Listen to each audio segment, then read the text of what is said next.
NBA playoffs are here. Exciting time of the year. Uh, it's always one of those things where uh, I don't necessarily get into the NBA season until late.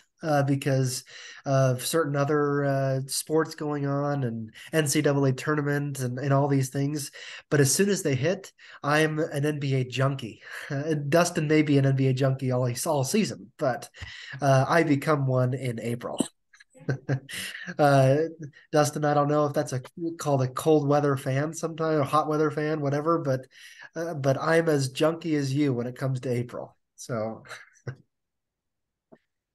Right. It's always exciting, and I'm happy for anybody that gets into the NBA playoffs because it can be some of the best sports action of any sport is the NBA playoffs because they're playing each other between 4 and 7 times, and the hard fouls and everybody wants to win. It's intense, emotional sports moments that a lot of other sports don't see.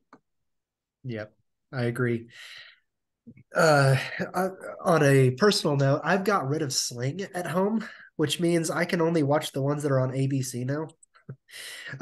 So I'm excited for a Kings Lakers game tonight. That's the one that I get to watch, and tomorrow I get to watch my hometown team tomorrow morning. So, or no, wait, I think that's a different one. Anyway, we'll see about that. Anyway, so the way that this is going to work, we're going to talk about each first round series, talk about some of the teams and matchups, and we're going to each offer a prediction.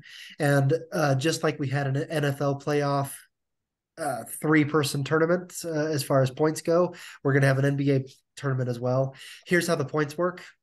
uh, as you predict a series winner. If you predict the correct series winner, for example, I'm going to take my hometown Nuggets. Okay. So if we're talking Nuggets Timberwolves and you say the Nuggets will win, it doesn't matter how many games. If the Nuggets win, you get a point. Now, you have to say in how many games.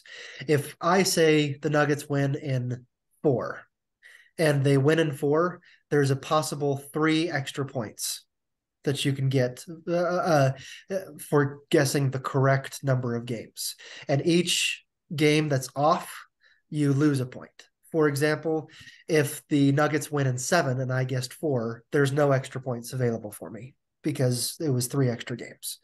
But if you guessed six, or if you guessed four and it was six games, you get one extra point because it was two games off. Does that make sense? So Mhm. obviously, if the Timberwolves win and you guess the Nuggets, you get no points at all. But so, all right. So we're going to jump in and we're just going to go in the order that these games happen today and tomorrow. So, our first series that we're going to talk about is the six seed Brooklyn Nets against the third seed Philadelphia 76ers in the Eastern Conference. I can lead these discussions, or we can jump around. I have some research and some things I want to talk about each one, but maybe we'll just go in order, just around the bend here. And so maybe I'll lead off, and then Dustin will lead off with the next one, and Cody with the one after that. So I'm going to lead off with the Nets. A lot of turmoil this year. Steve Nash fired after 7 games. Jacques Vaughn has taken over and done pretty well, even after that turmoil. Kyrie Irving traded to the Mavericks. Kevin Durant traded to the Suns. But through it all, we talked about it way back in December. These Nets maybe are still the most toxic team in the NBA. Maybe no longer after getting rid of all the turmoil. Michael Bridges, since coming over in the trade with the Suns, has been the best player on the team. He's averaging 26 points a game. Spencer Dinwiddie's a great addition, or not a great what do you call it? Supporting player, and Nick Claxton as well. They're the NBA's best shot blocking team. Did you know that? They average more than 6 blocks per game. And the 76ers, first of all, you can tell. Should we go through both teams, or do you want to talk about each individual team? Let's do kind of one team at a time and then Okay. get to our predictions. All right, go ahead with the Nets, Dustin. So you mentioned, yeah, this is a team. It's very interesting. after all the trades and everything together, a lot of players that haven't played with each other for a long time, but are doing really well. They have a good core. Michael Bridges, of course, is kind of the come forward as the star. But there's also a lot of veterans on this team. If you look at guys like Joe Harris, Seth Curry, Patty Mills are all on this team. Good locker room presence there. Yeah. Cody, anything to add about the Nets?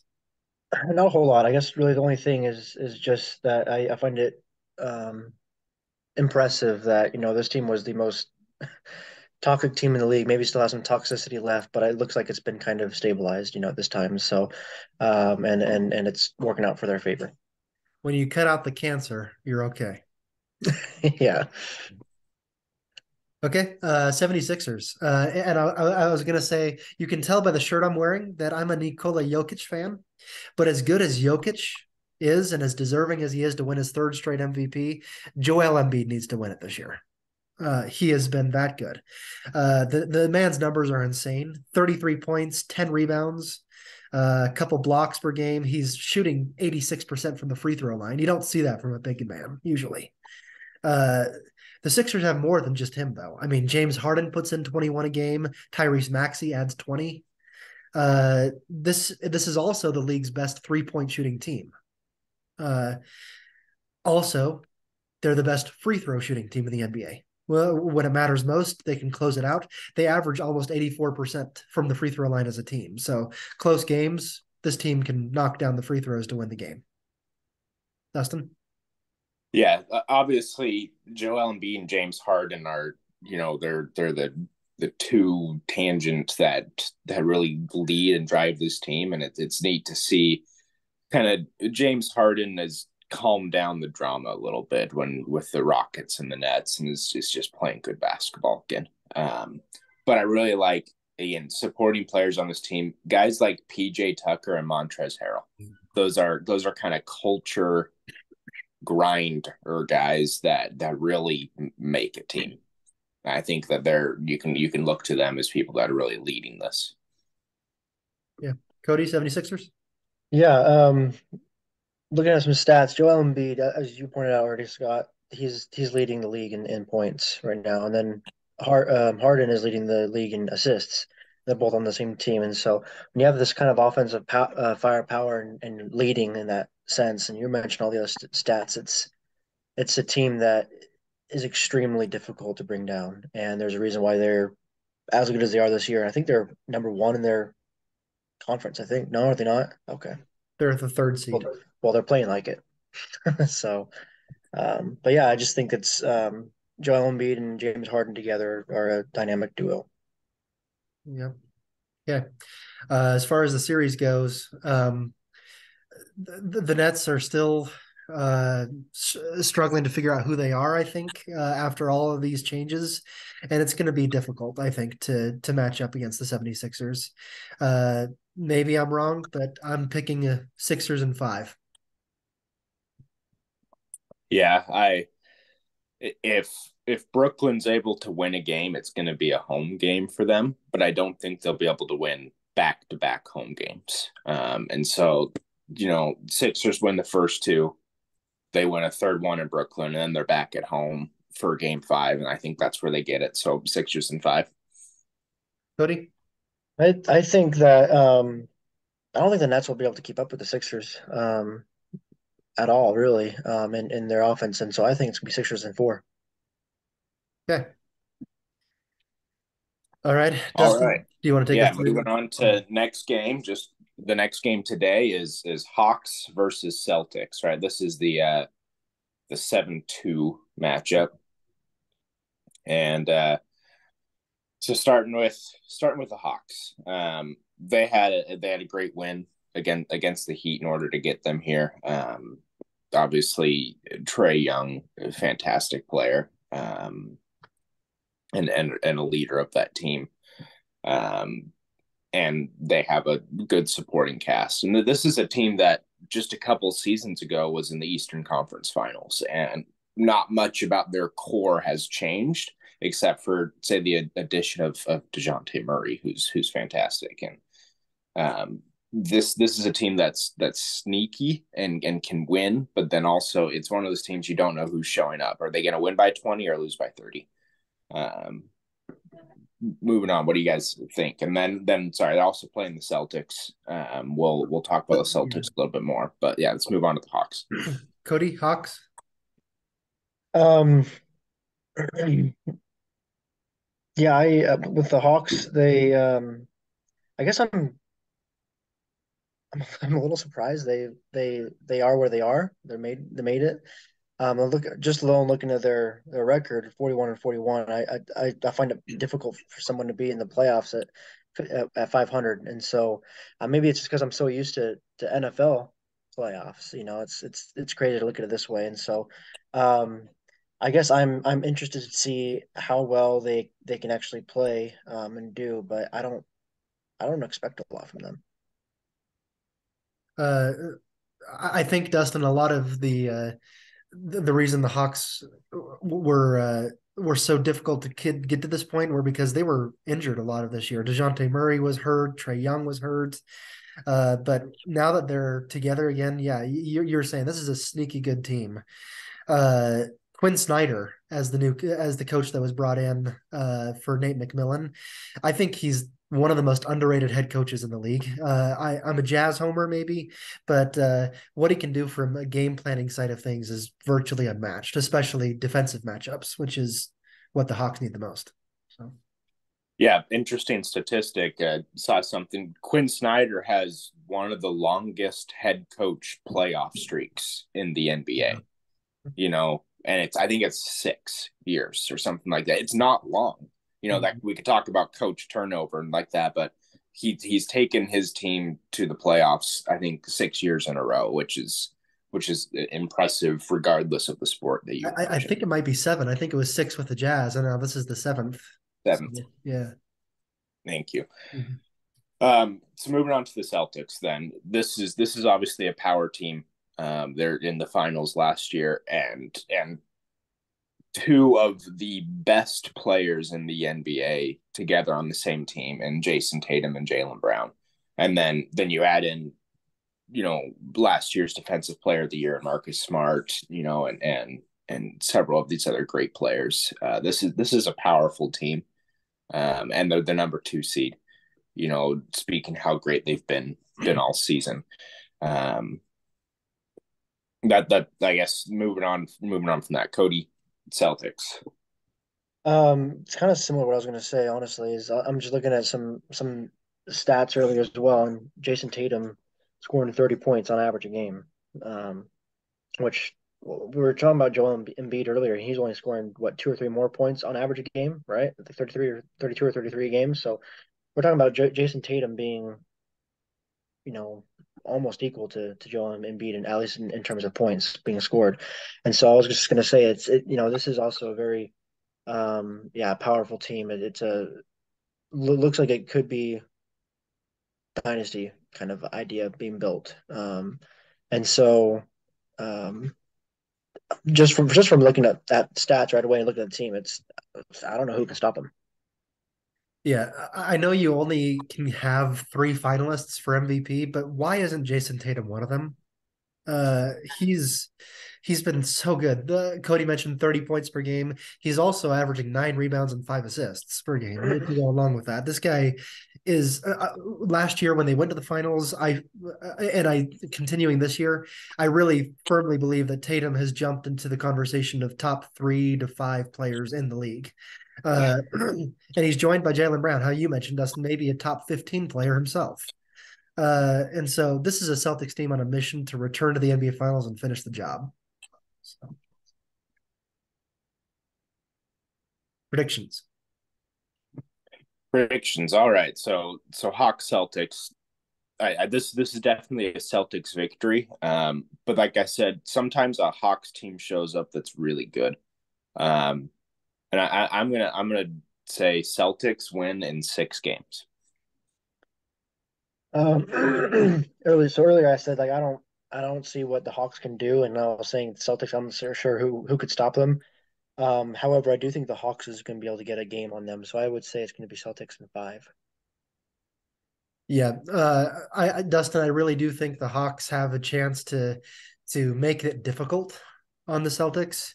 But like Cody, I think they're only going to win one game. Celtics in 5. Yeah.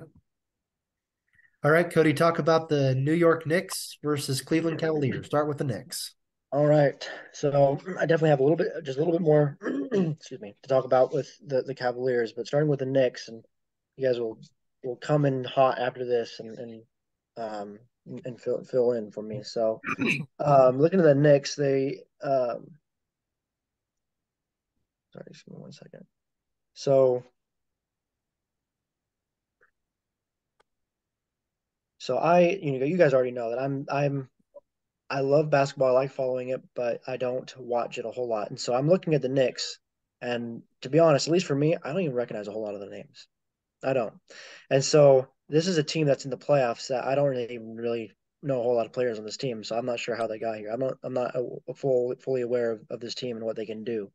What I am aware of is they, at least offensively, they don't look nearly as powerful as many of the other teams in the league. Their top scorer is Randall, excuse me, scoring 25 points a game, and their assist is Brunson, and so with only 6 assists on average a game, and so this is a team that I'm assuming is defensively powerful. Offensively, they're not all there in my opinion, from what I can see, and so I guess what I expect to see is a team that's a good team showing up, but they're going to be showing up defensively, and they're going to have to play really well defensively to have a shot at this. That part is true. That they're going to have to play really well defensively. We'll get to the Cavaliers in a second, but this is a three-headed Hydra. Really, this is Julius Randle, Jalen Brunson, and R.J. Barrett. Those are these three guys. This Knicks team has surprised a lot of people this year, but I think Dustin, you and I talked about at the beginning of the season when we were starting an NBA preview that we never finished, that Jalen Brunson in particular at the beginning of the season, there's always this guy that plays so well the previous year. He gets $1 billion contract from another team to go do his recreate the magic that he made at his previous stop, and we were kind of thinking that this is the kind of guy that doesn't pan out in that way, that we were thinking that might be that guy. No, this guy has been as good as advertised. He is special. And Cody, you mentioned he's the assist leader. That's true because he plays the point guard position, but he's not an assist guy. This guy is a scorer. He and Randall and RJ Barrett, they lead this team in points. And Brunson is special. Dustin, go ahead. Yeah, it's looking at what Brunson did in Dallas last year. He could have been a most improved player candidate last year, and now he is. And so look at what he's stacked on top of each other multiple seasons in a row. Where this is a guy who's going to be an all-star. He's great. And look at he gets to be in the locker room and learn from 2011 MVP Derrick Rose. Yeah. Jalen Brunson is set up for incredible success. So I really like him. I really like to watch him, and the NBA players are not wanting to guard him right now. He's tough. And then Randall he's so undersized to play that power forward center position, but does it so well. He's been impressive to watch, and so yeah, this is a powerful team, but not quite as powerful as the Cavs. Yeah, We'll Cody, get into that, Cody. go ahead with the Cavs. So, with the Cavs, there's so I do like the Jazz a lot, and so I follow Donovan Mitchell. He came from the Jazz, um, and he's the name that I recognize the most on this team, and he's also the leader of this team. It seems, he's in fact, I guess I'm kind of curious if he is in or has even been considered to be, like an offensive player of the year kind of person or the MVP kind of person, because my from what I can see, he's playing like it, and so um, I think this team is very powerful offensively, and they're going to be going up against a good defensive team. But the Cavaliers are also that appear to be dominant in all parts of the game, defensive, offense, strategy, all of that. And so I expect kind of like and you guys may not like me using this, but almost like a Celtics looking team as well, just with the Cavs.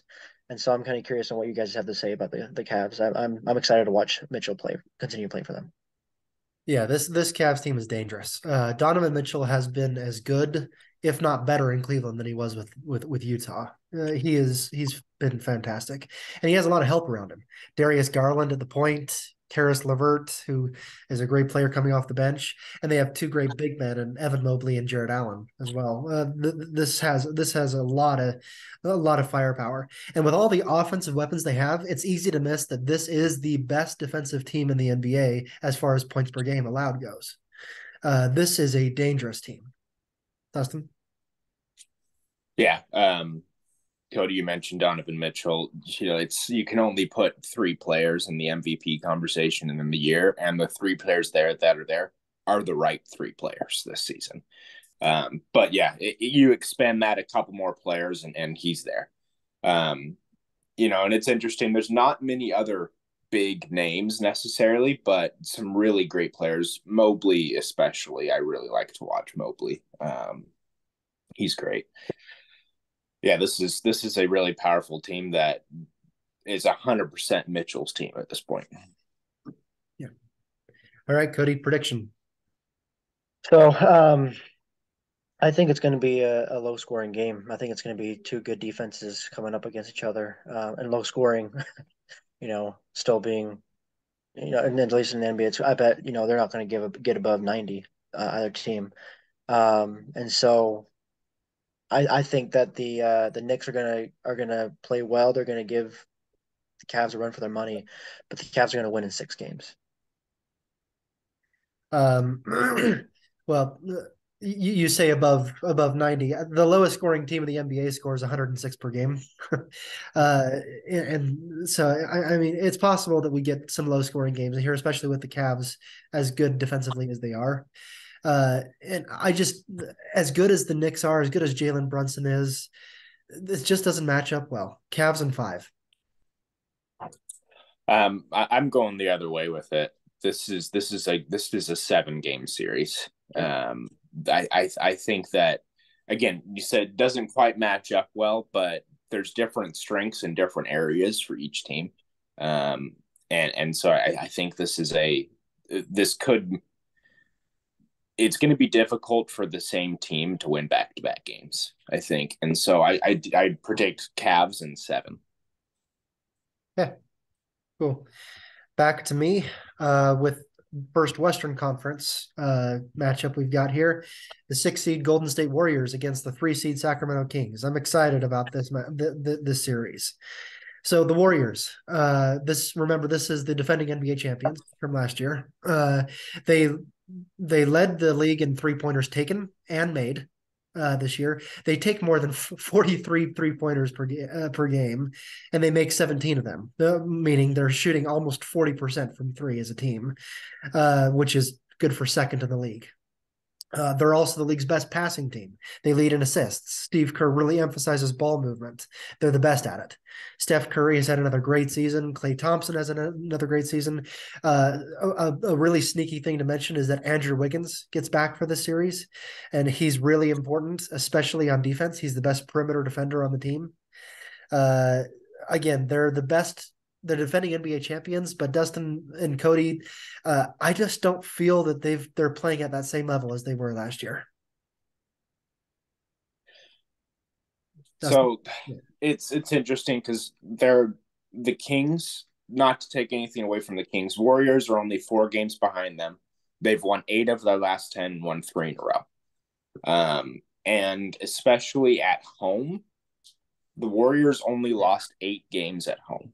And so those if it goes, to a deeper series, having to play 3 games at home, the Kings, that's tough. Then especially getting Wiggins back. This is a team that the 6 seed I don't think really represents their power, especially with Wiggins coming back. Well, Well, first off, I'll agree, Scott, that this team doesn't seem like they are at the same level as they were last year, but they are still good. They are still really good, and I mean, you got Stephen Curry. He's the best shooter in the game on your team, and Steph Curry, Klay Thompson, Draymond Green. They've been on this team for I don't even know how long. It's been several years, hasn't it? They've all been on the same team for several years. So they have they I feel how do I say this? They have so much time and experience playing together that they understand and know what to do without even seeming like to talk to each other. They can just look at each other and they know what they need to do. And I think that's one reason why they excel so well is that they know each other so well. They can play off each other so well because they've done so for so long. They know what to expect from each other. They know each other's strengths. And when you have a team that has that much chemistry from, in history, that plays as much of a factor into their playing, their game, their strategy as just talent does, which they have plenty of that too. And so I think this is a dangerously good team. They are playing a very high level, but I'm not sure what they're missing from last year. And maybe you guys do, but All right, Sacramento Kings in the playoffs for the first time since 2006. Uh, Not a single player on that 2006 team is still in the NBA. Remember, we're talking about the Kings. This is Brad Miller, Mike Bibby, Sharif Abdurrahim, Peja Stojakovic, Corliss Williamson, and the former Ron Artest. Those names are gone. But the Kings have two great names this year to keep your eye on: De'Aaron Fox and Domantas Sabonis. This is a Kings team that leads the NBA in points per game. They are really good. They're not even the fastest pace team. I think they're 10th, 12th, something like that. They just shoot really well. They're very good, effective shooting. And then we have to talk about Mike Brown. In his first season as coach of the Kings with this turnaround, I think he's automatically earned NBA's Coach of the Year award. Dustin? Yeah, Mike Brown, if he doesn't win Coach of the Year, he'll need to burn the building down. It's he deserves it beyond anything else. You mentioned the Kings scoring. What's amazing is they're absolutely bottom in the league in free throws. Like not free throw percentage, but total free throw shot this year. It's incredible that how well they score from the field versus from the line. You mentioned Sabonis is absolutely incredible. Is with the give, he's been an all-star already, but he's a top tier talent. This is a very exciting game. And then to mention how exciting it is that the Kings are back. We talked about this months ago, and we all hoped and predicted that they would get into the playoffs. And I'm glad they're here. And it's so hard to win in the Western Conference, and they did it. The Seattle Supersonics have been to the NBA playoffs more recently than the Kings.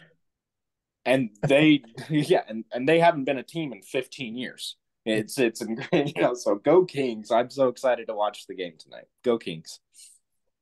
yeah, that's my first thought that's what makes, in my opinion, the sport and sport so exciting is when you have a team that has such a big drought coming in. That's basically who the whole nation is rooting for. They want to see some fresh blood, and so I'm excited to see the Kings here as well. Um, and you know what? Here's the funny part: is I don't recognize almost any of these names except for one, and he's not even a starter. And that's Malik Monk. And that's only because I went to school with him. And I'm kind of curious on what you guys have about him, what he does for this team, because I can see he scores 22 points for this, on average, um, for the team, which is only a few points other than Fox. But I guess I'm excited to see what they can do strategically and where their real talent lies. But Monk, I always have an eye on Monk because I have history there with him. Yeah. Yeah. Monk is a great role player. He came over to the trade deadline, and so he's been a great addition to that team late in the season. And so he's a good guy that's going to get this team above and beyond what they were. Dustin, do you have something to say about that?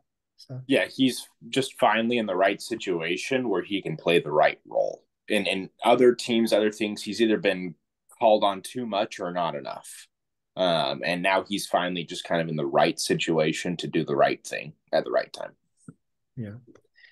So prediction. This is, and you mentioned it, Dustin. This is a tough series for really both teams.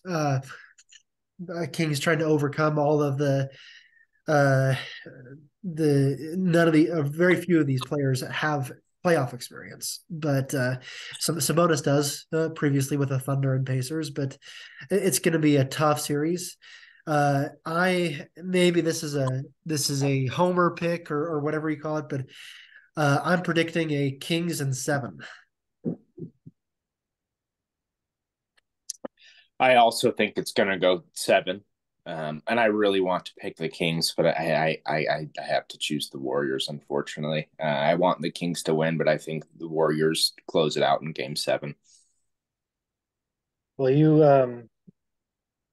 Well, we all agree on 7 games. I think it's going to be 7 games. And Scott, you kind of said what I was thinking already as well. I think it's going to be Kings victory in 7. I think it'll be almost like a buzzer beater win as well for them. All right, Dustin, Lakers, Grizzlies. All right. Yeah, moving on. Lakers, Grizzlies, tomorrow's game. Right, this is the Lakers made it into the playoffs. They're outside of even the plan for a long time, and then just after some trades happened, they really stepped up, won a bunch of games in a row, climbed into the play-in spot, and then were able to win in order to get the 7 seed. And I think a huge part of that is Anthony Davis finally decided to show up. He's this is a guy that should be the best player in the league. He's in his 20s still. I think so. I don't remember exactly how old he is, but he's young and was considered a top 75 all-time player. And finally to see him show up and really become, the player that is leading this team is great. And then obviously you have the all-time scoring leader in LeBron James, and one of the greatest to ever step foot on a court, who's still producing at a 20-year level. Cody. So I'm kind of, I guess what do I think? Okay, first off, I'm surprised at your review, your preview of them, just because it sounded so praiseworthy. When I'm looking at it, LeBron, as you said, LeBron James is one of the greatest players to ever step on court, and I'm looking at the stats, and he's not even any leaders of the team from the stats I can see. He doesn't lead in points, he doesn't lead in assists, he doesn't lead in rebounds, and that surprises me. I wonder, it makes me want to look more at his highlights and see where he excels, because I don't think he's a passer, and so maybe I'm wrong, but I always saw him as a ball hog kind of player, and so anyway, I don't expect a lot from the Lakers team. We may get some comments on our podcast. LeBron James is one of the best passing players to ever play the game. He's fantastic at that. He's a point guard in a 6'8", 250-pound body, and the way that he's played that game throughout his career, and he may not lead the team in any of these categories, but he leads the team in everything. He is the leader of this team. And even as the 7th seed, this is a really dangerous team. And you mentioned it, Dustin. LeBron James playing like he has been. D'Angelo Russell's addition at the trade deadline. Anthony Davis, as you mentioned, playing the best basketball of the season, finally. This is a team that no one wants to meet in the playoffs right now. And the Grizzlies have to. Oh. Yeah, I'll just interject before moving on to the Grizzlies. It's with LeBron, not only one of the greatest of all time, but individual categories. Scoring, one of the greatest of all time. Passing, one of the greatest of all time. Rebounding, one of the greatest of all time. Shot blocking, one of the greatest of all time. He's good at every single thing, which is, it's amazing to see a player, and great respect for the player. Grizzlies, Ja Morant is back and he's playing well. Jaren Jackson Jr., Trey J, he's fantastic. He's great. This is a team that has been powerful all season long, and getting to that number 2 spot in the West is extremely hard. And this is a very powerful team. They're a grinder defensively. They're very, very stout defensively, but then offensively, this is a team that moves fast, and they have a lot of emotion to the way they play offensively. Dylan Brooks is one of the most exciting players to watch because he's an asshole. And so he's great. So yeah, if you get a chance to watch watch him, especially watch Dylan Brooks, playoff Dylan Brooks. Yeah. So a few months ago, we had talked about different players that we think that franchises should build around. My choice was John Morant. John Morant is someone that I think that they should build around. If they do, then you can go far. He had some hiccups with his personal life, but I think he's kind of figuring that out and is moving on better. And if he stays that way, then the Grizzlies have a very bright future in John Morant and what they can build around. And I think that this is just showing a little bit of what can happen with him and what he can do with the team around him. So I'm excited to see the Grizzlies continue to play the way they are. Yeah. John Morant, we've mentioned one of the best players in the NBA. We talked a couple of weeks ago about his turning point. Is he going to concentrate on basketball or guns and strip clubs? But if it's basketball, the Grizzlies have a really bright future, not just this season, but beyond. You mentioned Jaren Jackson Jr., the asshole Dylan Brooks, Desmond Bain. They provide a great supporting cast. Something to note, though, in closeout situations, the Grizzlies have the worst free throw shooting percentage in the NBA. And so, Dustin, predictions? Grizzlies win in 6. Grizzlies in 5. Okay. You know what? Lakers in 7. Yeah, this is usually you see the better teams win. I think the Lakers are playing at a level right now that they can pull this upset. Lakers in 7. We're gonna have to jump back on. We're gonna be kicked off in a second, and we'll finish the last 2 series on the other side. See you in a bit.